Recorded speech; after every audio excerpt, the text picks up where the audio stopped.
pessoas? Mais ou menos umas 10 mil pessoas. Nós temos também 100 policiais militares cuidando da segurança. É muita gente mesmo, muita gente querendo chegar perto, querendo cumprimentar, cantar, enfim. Você pode sentir pela vibração da torcida. E Avalone, deixa eu contar uma curiosidade para você. Apesar da torcida estar empolgada com o Tri, eles não esqueceram, a torcida não esqueceu o Tri que foi dado por Tele Santana.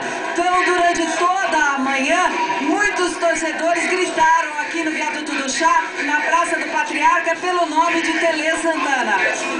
Inclusive nós entrevistamos domingo o Tele Santana e disse que São Paulo mora no coração dele. Normalmente começamos vendo em cima, eu também um amoroso, uma filmadora, né? Uma filmadora, o Cicinho, que não parece tão cansados, amoroso com um burazinho, não é?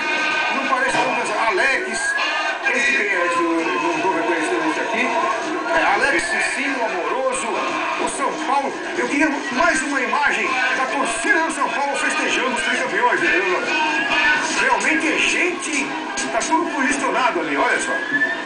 Eu acho que não chega aí em 5 minutos, não, hein? Avalone. E o pessoal aqui, a torcida, querendo chegar perto aqui do caminhão dos jogadores, dando aí